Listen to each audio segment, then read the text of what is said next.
Hello, everyone. Thank you for tuning in. Welcome to the Counselors Complex podcast. I'm your host, Jessica Latin, and today we're going to be talking about maternal mental health. And so I'm going to give it a few minutes, let some more people join in. Please like, share, and subscribe to my Facebook, Instagram, and YouTube channel. Facebook, JL Counseling LLC, Instagram, JL Counseling LLC, and on YouTube, the channel is JL Counseling. If you're just now tuning in, or if this is your first time tuning in to me, I have been doing this podcast for approximately 2 years, maybe around right before the pandemic started. And my goal is to really just raise awareness for mental health and everything related. A lot of things that go on in our lives is focuses around mental health, and it's just kind of related in some sort of way, whether that's our social life, our romantic relationships, our physical health, whatever that may be. So my goal is to really educate people about mental health and how it can either just kind of enhance your life if you're doing what you're supposed to do to stay healthy, or how it can hurt you, but ways to overcome anything that you may be struggling with.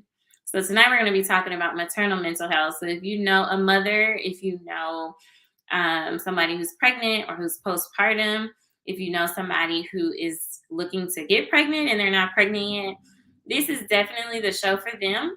So please tag them, please share, let everybody know to come log in. Thank you to those who are just now tuning in. Please like and share. Comment where you are tuning in from, because I like to see where you guys are listening from. I have listeners, surprisingly, all over the world. I have some people that tune in from places that I had no idea would listen. So that makes me feel so happy and so grateful to be able to share this information with everybody. Thank you for watching. Please like and share, follow, subscribe, do all the things. And please comment below where you are tuning in from. If you have any questions tonight about anything related to motherhood, pregnancy, postpartum, anything like that, please feel free to comment in the comment section, and I'll be happy to try to answer those questions. We already had some really good questions from some people so far, so I'm really excited about diving into this. I'll give it about one more minute and let some more people join in.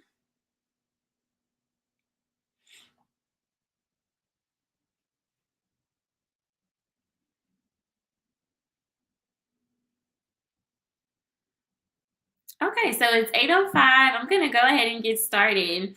So I wanted to talk a little bit first, something that I saw that was in the news. So I must have been like under a rock somewhere. But I did not know that Naomi Judd had passed away, I think on the 30th. So that was just was that Friday? It's already May. Okay, so that was just on Friday. And I saw that she passed away, and I was like, well, what did she pass away from? For those of you who don't know, Naomi Judd is the mother of she's like a country singer, I believe. I just know of her vaguely. I think her and her daughter, her and her daughters, maybe all of her daughters had like a country singing group. That has been really popular for some time. But Naomi Judd, the mother, she actually committed suicide. I mean, that's what it alluded to. Her daughters put it very nicely, and the reason why I'm bringing this up was because the way they presented it was that their mother died from the disease of mental illness. And I was like, like I just haven't heard it put that way before. And so that intrigued me. And I saw like some other colleagues talking about it. So, like, what do you guys think about that? About instead of saying that somebody died by suicide, to say that they died from the disease of mental illness. Like, and not saying like I don't care about like formalities and stuff like that. Like I will say suicide. I know that that bothers some people, and can be triggering to some, just because of what may be going on internally, what that brings up for them. So there's nothing wrong with the word suicide at all, if that's what you choose to say. But I found, like, when I was thinking and what some other colleagues were saying, was that to say that somebody died from the disease of mental illness treats it the same as a physical health issue, right? Because when somebody passes away from cancer or, um, I don't know, any type of disease, whether it's a heart disease, whatever, right? We say they pass away. We don't have any problem saying what they passed away from. And it also gives it the idea, and hopefully will help to continue to break down that stigma, and letting people know that it is a disease and it can be treated, right? Because diseases can be treated.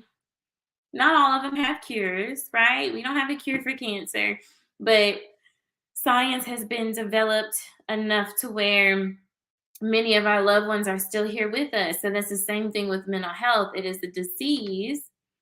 There is no cure to it, right? So we have therapy, we have medicine, we have all kinds of things that we can do to make sure that we are healthy, not only physically, but mentally as well. So for them to put it in that way, I really liked that and really appreciated them saying it in that way. Instead of like an action that she did to end her life, it really made it, just a little bit more normalized that sometimes people die from the disease of mental illness. Because I think we look at like suicidality as people being selfish and or stupid, and you hear all these things, or you see what people say on social media about people who are suicidal. But when we look at it as a disease, and we can't control diseases, right? If one of us gets sick, there was nothing we could necessarily do to control that. Now, of course, there are preventative factors, um, that come into play, but ultimately, I don't think any of us control whether or not we get any type of disease. And it's the same thing with mental illness. It is a disease, and we have to treat it as such. And I think that just makes it, definitely, it destigmatizes suicidality and depression and mental health in general. So, what are your guys' thoughts about that? If you guys have any thoughts about that, please comment below. I'm happy to hear, um, your thoughts about saying the disease of mental illness instead of just mental illness or mental health problems. I think it makes it more relatable and takes the edge off a little bit. It makes people feel a little bit more at ease and like, hey, like this is the same as if you were going to your primary care doctor for some sort of physical health issue. So thank you to those who are just now tuning in. Please like, share, and subscribe. And comment below where you are viewing from. I'm really excited about this episode because today we are going to be talking about maternal mental health. So for those of you who don't know, the month of May is the best month ever, really. It's the month I was married. Woo-hoo. My anniversary is next Wednesday, so I'm excited about that. We've been married almost 9 years. But other than that, May is also Mental Health Awareness Month. for those of you who did not know. And it's also Maternal Mental Health Awareness Month. So I do a lot of promotion of mental health awareness 365 days a year, but I kick it up a notch in May for those two reasons. So hopefully I don't get on you guys' nerves too bad. Hopefully I'm able to post some things that resonate with you. So today, to kick off the month of May and to celebrate Maternal Mental Health Awareness Month, I wanted to talk a little bit about everything related to maternal mental health. So, exactly what is it and all the different aspects that come with motherhood and, the good, the bad, and the ugly. I'm going to be talking about some ways to be successful in motherhood just based on my personal experience. And I've said this in another episode, I am nowhere near the perfect mother, the perfect parent. I strive to just be the best mother that I can be for my kids, and that includes taking care of my mental health. And I think working with this population, because my specialty is in maternal mental health, or perinatal mental health is what is the technical term for it. Perinatal meaning the time period from conception or trying to conceive all the way through postpartum up to 1 to 2 years. I have some moms that come in to see me and their child is a little bit older than one. But that is primarily the population that I see. Thank you to those who are just now tuning in. If you know anybody who is a mother, who's pregnant, who's trying to get pregnant, postpartum, whoever, even dads. Oh my gosh, dads. Please like and share, subscribe to this. Tell them to tune in because this is going to be very valuable information for you. So let's just get into it. I'm going to talk about some ways to be successful in motherhood, and then we'll get into answering questions. So as I'm talking, if any questions pop into your mind, please feel free to comment, and I'm happy to answer. All right, so these are the 7 ways to successfully manage motherhood. So motherhood is hard. Motherhood is so much fun, but it is a job. So it's a lot of things all rolled into one, and everybody's situation is different. So I know that it might not be fun for everybody. I, for one, have not always had, the perfect experience on my motherhood journey, especially during my second pregnancy. But overall, I would say, just in spite of everything that I've been through as a mother, I would say that this is having those 2 kids are definitely like my pride and joy. And I'm very, very blessed to be their mom. I'm so glad that, they were assigned to me and that I was assigned to them. And I take my job as a mother very seriously. And I try to help other moms, perform at their best, because we don't think of being a mom as a job. Being a mom is you are working full time, overtime, no days off. Okay. No sick leave, no annual leave, none of that. Okay. So it literally is a full time job. And so when I talk to stay at home moms and just moms in general, they don't even realize that. They're like, you know what, you're right. You are so right. And I'm like, I know. And we just kind of disregard our role.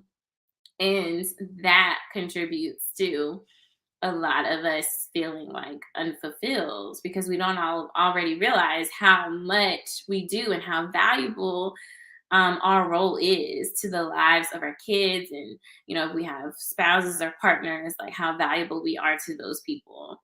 So, real quick, I'm just going to look on my social media just to make sure that I'm not missing any comments. Thank you to those who have just logged in. So I'm going to go ahead and get started with tip number 1 to successfully manage motherhood. And I'm actually going to, hold on, y'all. This is technical difficulties because, I'm doing this by myself. So, okay. Okay. So, number one, practice self-care. So that's the primary tool that I work with all of my mothers, whether you are a mother of five or you are pregnant or anywhere in between. Number one priority has to be practicing self-care.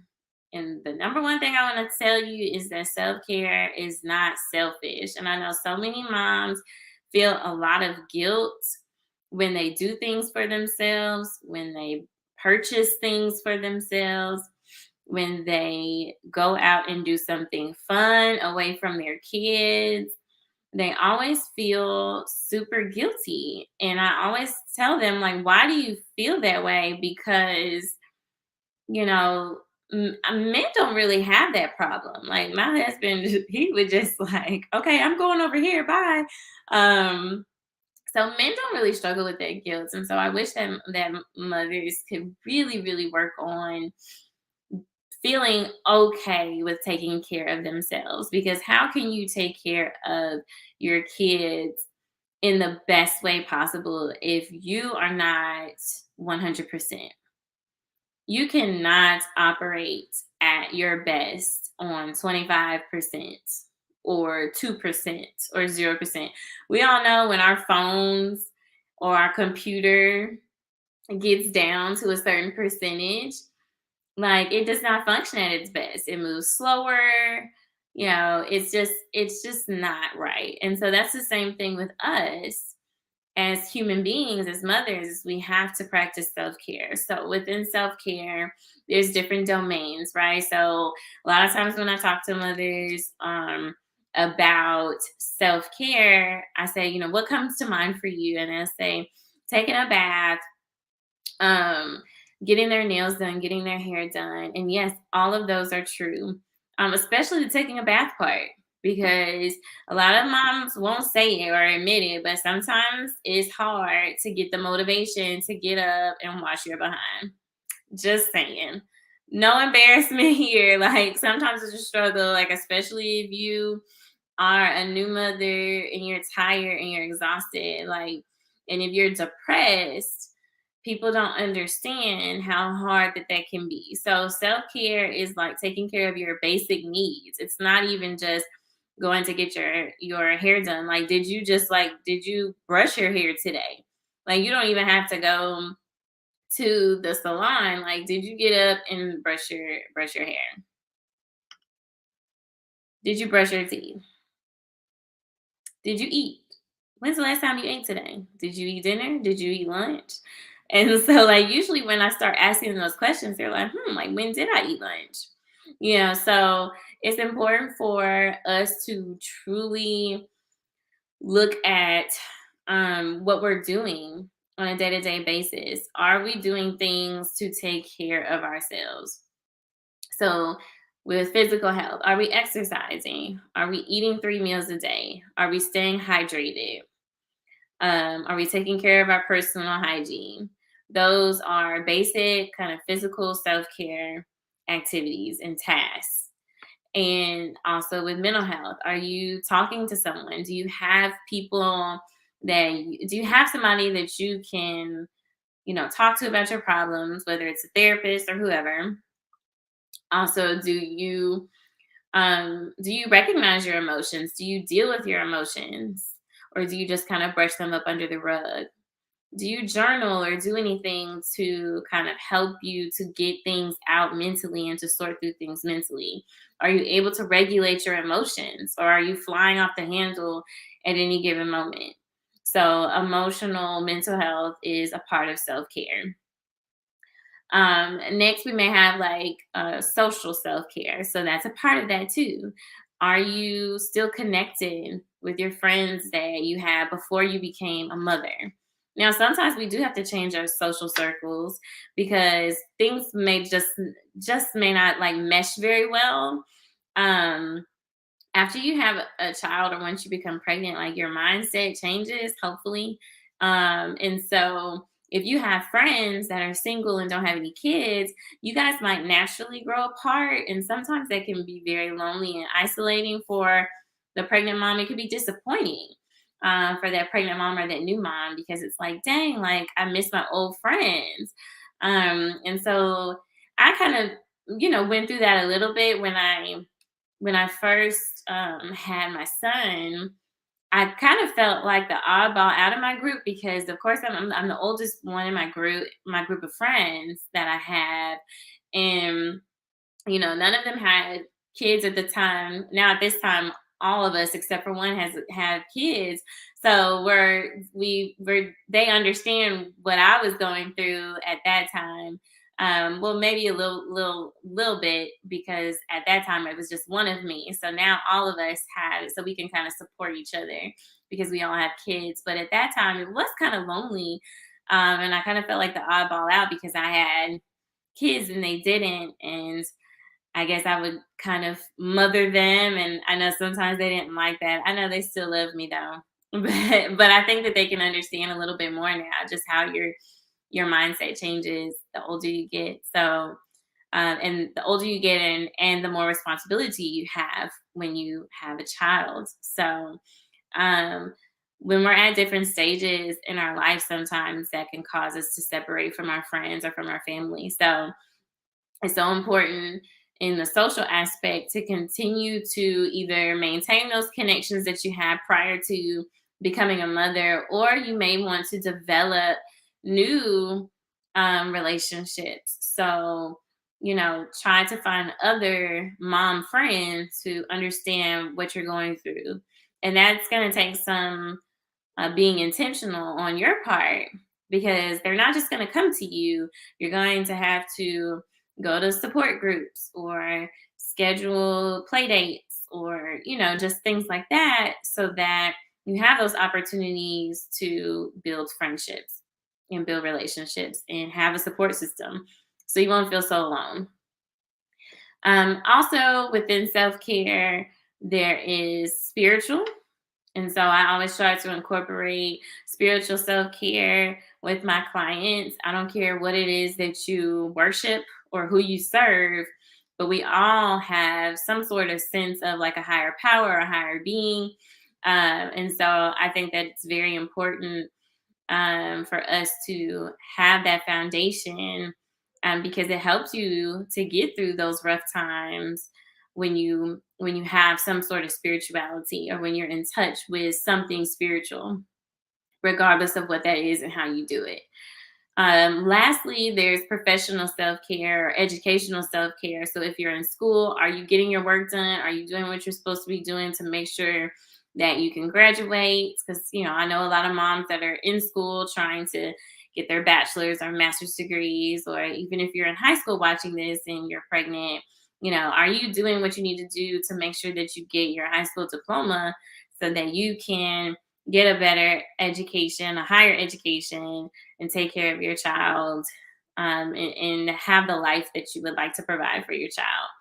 Um, so professional self-care is more so on the side of working. Are you taking your breaks and your vacations? Are you educating yourself to kind of like move up in the fields of work that you do? Are you staying on top of, licensing, all those things that are required for you to do the best, do your best at your job? Are you setting boundaries with your coworkers and with your supervisor? Are you advocating for yourself? All of those things are a part of self-care. So self-care is not just focused on getting your hair and nails done. Those are great, but those are things that are usually done bi-weekly or once a month or whenever we have money. Self-care is a daily lifestyle and it has to be prioritized in order for you to be successful in motherhood. You cannot pour from an empty cup, and I can't stress that enough. So, yeah. All right, so step number 2, ask for help and accept help. Whew, I can't stress that enough. So, number 1, we have to be able to ask for help. And I know that's very hard for people. Oftentimes, what I hear from mothers, are, I don't want to ask for help because these are my kids, it's my responsibility. Great. Like, I know that. We all know that those are your kids, they're your responsibility, yes, but it's okay for you to ask for help. You don't have to do it by yourself. And you have to accept help too. So if people offer to help and they're able to, and they offer it, you're not bothering them. So get that out of your mind right now that you're bothering them, and just go ahead and relinquish yourself and say, okay, yes, I do need help with that. Or yes, I would appreciate for you to do this for me. Or you can say, well, I don't need that, but I do need this. Um, so tell people what you need. Don't be afraid to tell people what you need help with. Um, the saying, closed mouths don't get fed. Nobody can read your mind unless you're actually like having physical symptoms. People won't know that you're depressed. People won't know that you're anxious or anything else. So you need to vocalize that you're having a problem, you're struggling, or you're feeling overwhelmed, and you need to accept that help so that you can get what you need. So that's my little spill on asking for help and accepting help, because I know that that's a huge problem that I come across often with new moms and moms, period. Like, girl, you don't have to do it all by yourself. I know sometimes, especially like when with single mothers, I see that often. They feel like they have to do everything themselves.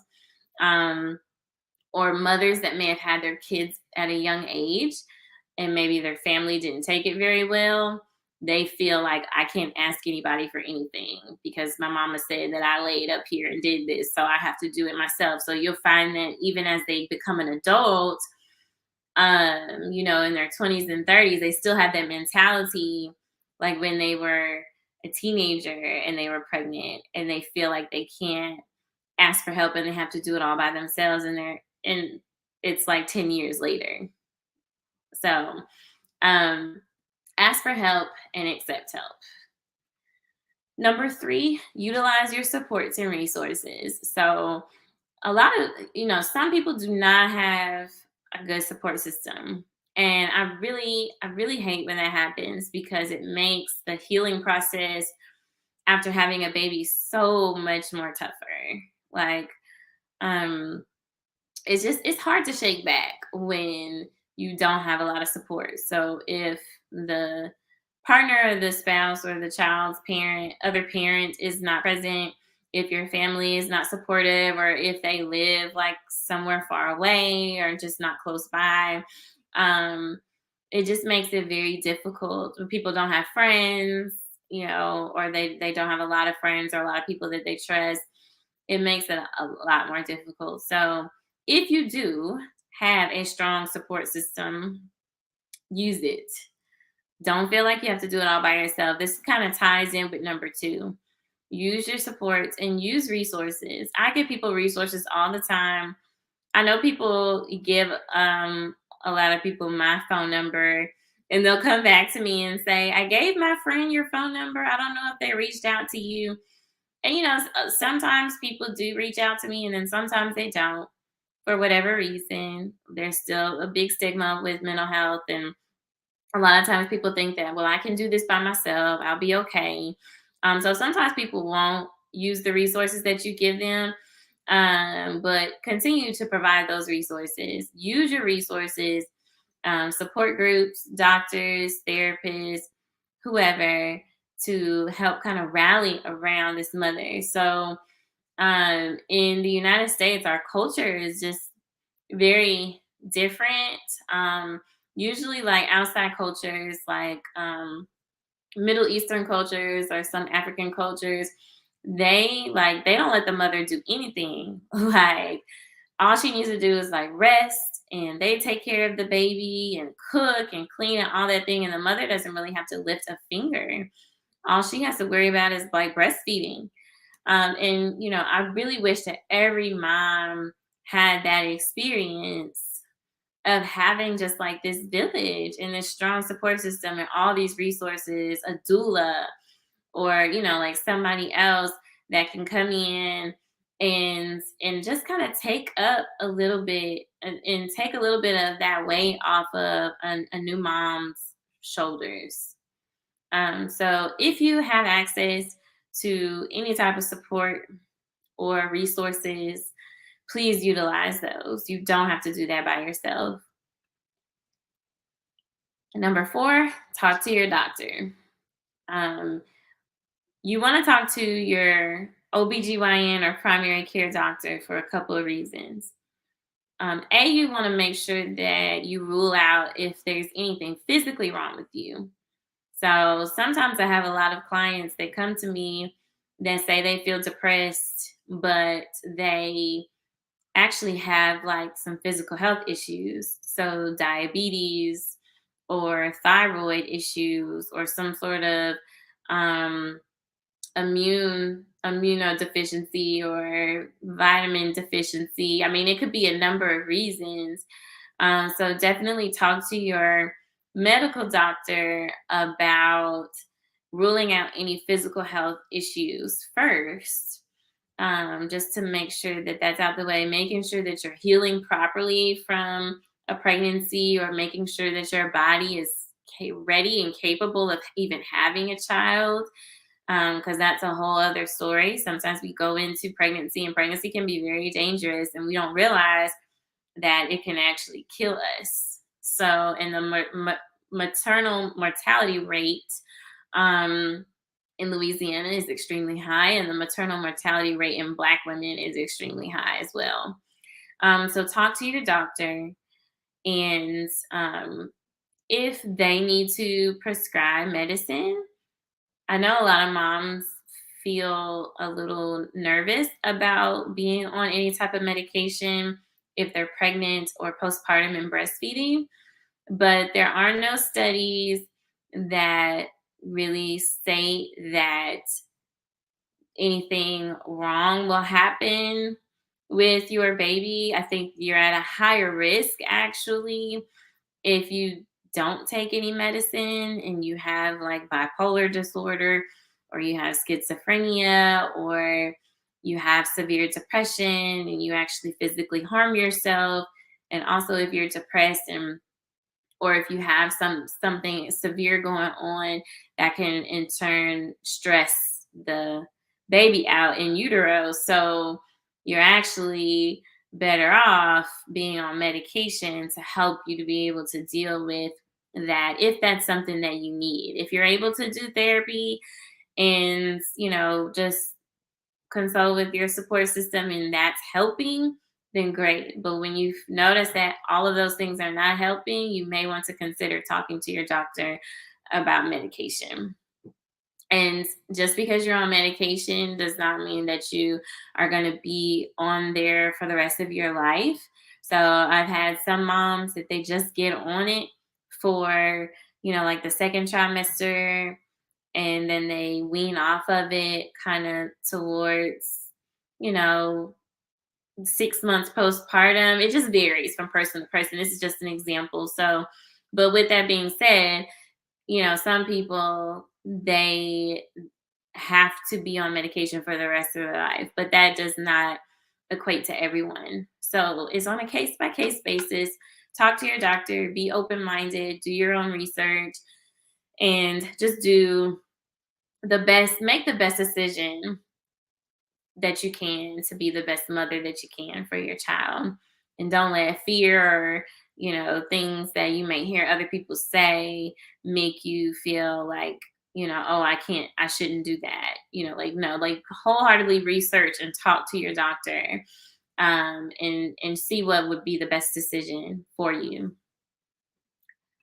Number five, you want to talk to a therapist like me, or like somebody else who is licensed, that can help you learn to regulate your emotions, learn new coping tools, just be somebody that can give you some different insight. So, like I said, I specialize in perinatal mental health. I'm actually the only perinatal mental health certified therapist in the Shreveport Bossier area. Um, And I'm one of the few Black African American um, certified therapists in this niche in this area of maternal mental health or perinatal mental health. So I get a lot of clients that are seeking help that really want somebody that knows about maternal mental health. So I love working with this population. So try to find somebody that has the knowledge, and even if they don't, like, have somebody that's get somebody that's willing to learn and educate themselves so that they can support you in the best way that they know how. And if you're a therapist watching, if I highly encourage you to get educated on maternal mental health, because there's a huge lack of providers who have an understanding of perinatal mood and anxiety disorders. I actually have a training coming up on May 13th, and it's virtual, so anybody can join. So if you go to my website, jlcounselingllc.com, you can go on there and register for that training on May 13th. Doctors, nurses, anybody that's watching that works with the perinatal population, doulas, midwives, childcare, daycare workers, other therapists and social workers. If you're interested in learning more on how to work with the perinatal mental health population, pregnant moms, postpartum moms, women that are looking to get pregnant or struggling with that, this is a good training for you to attend. And then I can also tell you how you too can get certified, because it's definitely a need in our community and just nationwide. Okay, so the sixth way to be successful, to successfully manage motherhood, is to get rid of your plans and live in the moment. So what does that mean exactly? You might be saying right now. So get rid of your plans and live in the moment basically just means be mindful. Like, don't worry about tomorrow. Don't worry about yesterday. Focus on right now and being in the moment with your baby, with your kids. Focus on right now. And all the planning that you had for everything to be perfect and to do things a certain way, throw it out the window, because that is going to do nothing but stress you out and make you feel like you're not doing good enough and all of those things. So get rid of your plans, and just live in the moment. Enjoy life, enjoy your children, and enjoy the journey. So, motherhood has a lot of ups and downs. There's good days and bad days, but ultimately, you're going to miss so much just constantly with your brain just going, going, going. Get rid of all your plans and live in the moment. Everything doesn't have to be perfect. And that leads me to the final tip for being successful in managing motherhood is don't compare yourself to others. Okay, so I know that there's definitely been moments in my life where I felt self conscious about my parenting or if I was doing a good job. But comparing yourself to other people on social media, or if you're not pregnant and you're seeing all these other pregnant people on social media, and it's making you feel like inadequate or stressed out, like, get off of social media. That's all I can say, because it's going to be very triggering. It's going to be triggering. Try not to compare yourself to others. It's a thief of joy. It's not going to help you to live in the moment.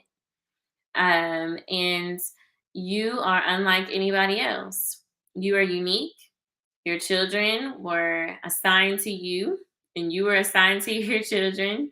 So nobody can mother your kids better than what you can do. Like, they were made for you. So you are equipped with everything that you need to do, and everything that you need to know for your particular kids. Because what works for one parent may not always work for the other. So don't compare yourself to others. There is no handbook. I wish there was. But we're all winging this thing. I say that all the time. We're learning day by day, step by step. So don't beat yourself up about if you don't do what Susie Q does over there. Like just focus on yourself and your family and, continue to educate yourself and just try to do the best that you can with what you have. And if you feel like there are some areas needed for improvement, don't look at other people. Go to a therapist or talk to your doctor um, so that you could get sound advice and resources about what steps to take next. And then ultimately, regardless of what anybody says, we have to be confident in our own decision making when it comes to our parenting and our motherhood journey. So don't compare yourself to others and just enjoy life. So it's 8:42. I'm going to go ahead and answer some questions that we got in a little bit earlier today. So the first one is I'm worried about my baby going to daycare. What do I do? So this is a common concern that I see with a lot of mothers. I too had a little anxiety, especially with my first child, not so much with the second. And y'all will know with the second child, you just kind of everything goes out the window with the second child. But with my first child, I did have some anxiety about putting him in daycare. My recommendation to those moms who may be struggling with their child going to daycare is do your research. Take your time. Like, don't feel rushed. Go ahead and get your baby on a wait list or multiple wait lists, I would say. Because these daycares is, it's exclusive. It's hard to get your child into a daycare nowadays. So start early, start when you think you might be pregnant and go ahead and put them on a wait list. And just do your research. Go to the daycares, look around, interview the staff. Like, don't be afraid to do that because this is where your baby is going to be. This is going to be a second home for your baby. If you're a working mom, like your child is going to be there probably more than they're at home. They will see those workers more than they will see you. And I know that's probably a part of that anxiety and that stress.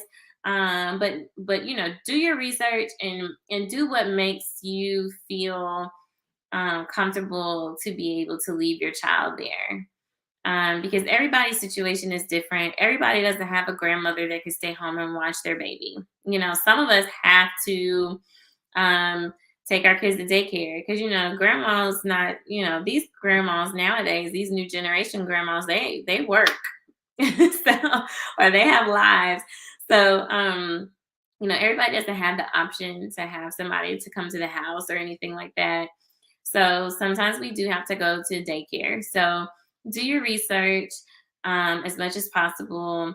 Talk to other people about their experiences at these daycares and try to, sometimes it may be good for you to have your baby go for half a day, and just kind of build it up if that makes you feel more comfortable. If you prefer a daycare that has cameras, try to look for those types of daycares.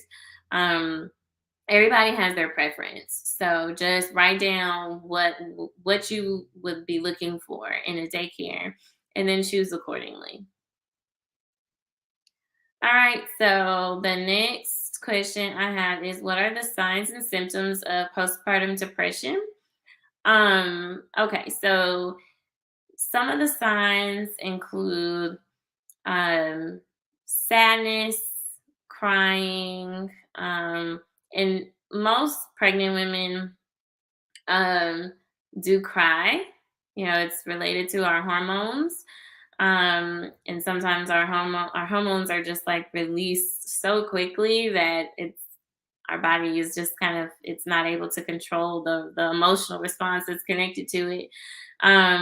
So excessive crying, excessive sadness, any thoughts of self-harm or even thoughts of harming the baby or extreme anxiety and worry about somebody else harming your baby. Excessive sleep, and not sleeping at all are definitely major signs to having either postpartum depression or some sort of perinatal mood and anxiety disorder.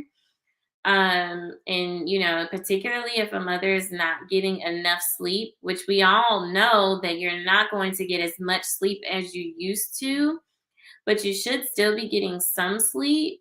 So if a mother is not sleeping at all and she's still like going 100 miles per hour and don't even seem like anything's wrong, that's a sign that something may be going on and probably need to go talk to a doctor, because we want to prevent a medical emergency of like postpartum psychosis, which should be taken very seriously. And in that case, they would need to be hospitalized. So you just really want to pay attention to those types of things, especially some other signs and symptoms are like irritability and angry outbursts, low motivation, low energy.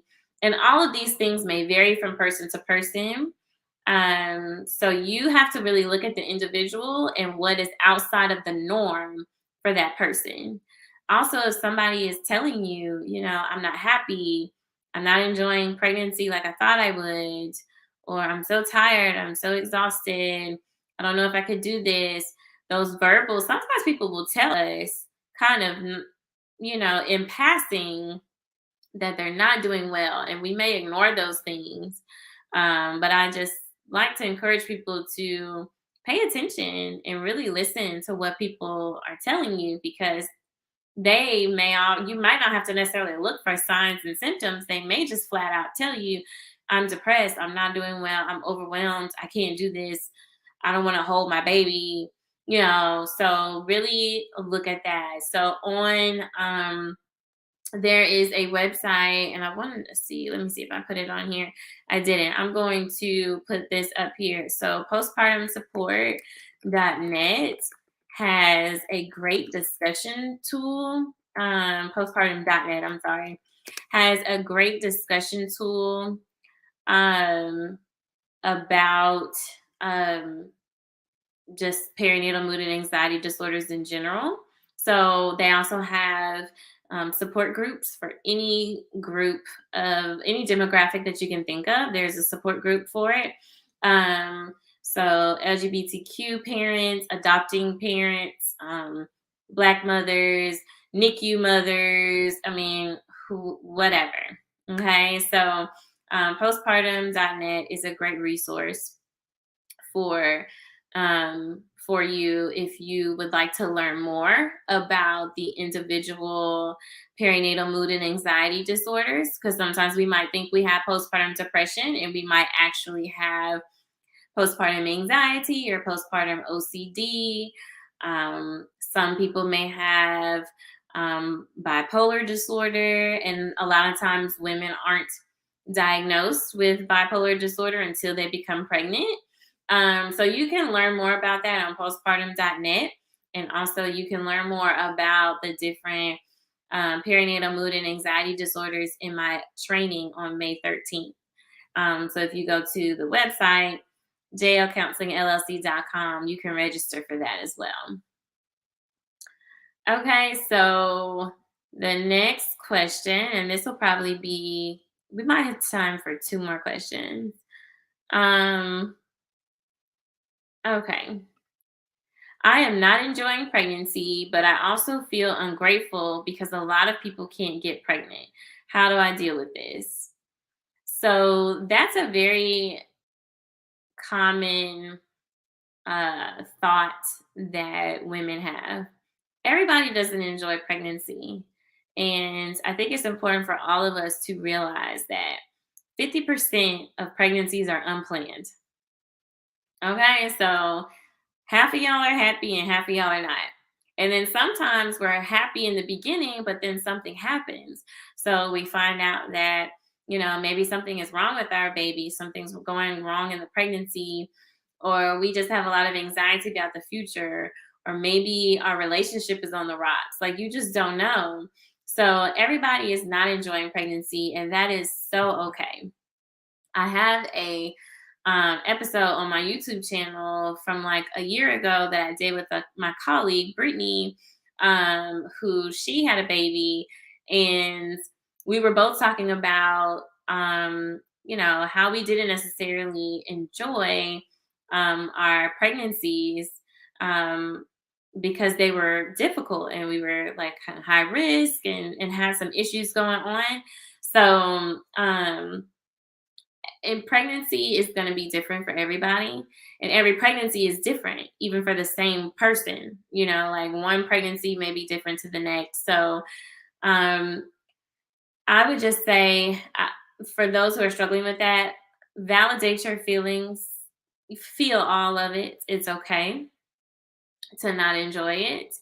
And then try to either work with a therapist, um, or do some journaling and some self-reflection to think about, why am I not enjoying pregnancy? What did I expect for pregnancy to be like? Or what are my fears? So that's a good thing to talk about with a therapist, so you can kind of explore that a little bit more. And hopefully the therapist can help you to cope with the pregnancy and make some decisions, um, for your future and your child's future, or to maybe kind of try to see things from a different perspective, different point of view, maybe see things from a brighter standpoint. So everybody's different, but I think the most important thing is to, acknowledge and validate your feelings and know that it's okay that you don't enjoy your pregnancy, because everybody doesn't. And there's nothing wrong with you. You're not being ungrateful or anything like that. Some people do struggle with having children, but that doesn't make your experience, um, you know, that doesn't make you ungrateful or selfish or anything like that. Um, you can have both. Like you can feel sorry, and have compassion for people who are struggling with having a child, and you can also not enjoy pregnancy or not, enjoy motherhood because it's maybe not what you expected it to be, and that's okay. All right, so moving on to the next question. Um,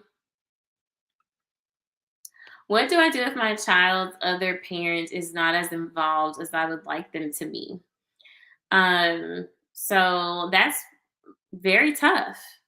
It is tough to do parenthood by yourself. And my heart goes out to the single mothers, the single pregnant mothers. Um, because you guys are already going through a lot just physically and emotionally just off of being pregnant, right? But then if you add on, a difficult relationship, romantic relationship, or a difficult co parenting relationship, it makes it 10 times harder, right? Um, so I try to encourage people that I work with, like, to just focus on you and your child. And as much as we may like for the other parent to be more involved, at the end of the day, if that's our main focus, that's going to get us off of what's most important, which is this child. And focus on the people that are in their life. And if you feel like they're missing something, there are many pathways to getting your child, what they need. It doesn't necessarily have to be through that other parent. So maybe reconsider and reimagine what you thought their relationship would be, or what you would like their relationship to be. And in time, as people get older, they mature, hopefully, things may change. And sometimes they don't. But ultimately, at the end of the day, you have to focus on being your best self, and don't worry about anybody else, and don't let anybody else kind of get you off of your game and off of your focus. So do what you can. Try to always, extend the olive branch or leave the door open if that person is healthy. But if not, or if you feel like they would be a danger to your child, or even if they're a danger to you, you're going to have to think about what's more important, safety or having this person in my child's life. Um, and when we look at safety, not just physical safety, but also emotional health. Like, do you want your child or yourself to continue to go through an emotional roller coaster with this person? Or would you rather be at peace? And sometimes that includes, cutting that person off or just limiting the contact until they're able to be the person that you need them to be. And sometimes they might not ever reach that point, and that's okay. That has nothing to do with you, and it has everything to do with them. So, um, let's see. And this is the last question because we just have a couple more minutes. I don't want kids, but my family keeps pressuring me because I am getting older. What do I do? So I see this a lot, especially with like people that are in my age range, like maybe 25 to 35. And as you get closer to 40 and you still haven't found a mate or had a child, it definitely increases. Um, some people don't want kids, and I think we have to respect that. I think sometimes we think that women's value is placed in being a mother, and that's not true at all. I'm so much more than a mother. I love my kids. I love taking care of them, and I'm so happy to be their mother, but I'm so much more than that. That's just a piece of me. So stop placing people's value and importance on having kids because everybody doesn't want kids, and that's okay. And, every bodies. I was listening to a podcast about a week or two ago, and it talked about like infertility and things like that. And so some people can't have kids, and that's why they have not had them. And so we need to be careful about asking people when are they going to have children because we don't know anybody's backstory or what they're going through. And some people may not want to have children for whatever reason, like to not like physically have them themselves. They might not want biological children. They might want to adopt, and that might be something that they've always wanted to do. Or maybe they have other goals, whether that's career related. Some people they want to get married first, and like that's a whole other story. A whole other episode because I could talk about that for a while about kind of reimagining what a traditional family looks like, and molding it into what you would like it to be like, regardless of you know what everybody else says or the pressures that society places on ourselves, on us, and on women on having kids and being married first and all of those things.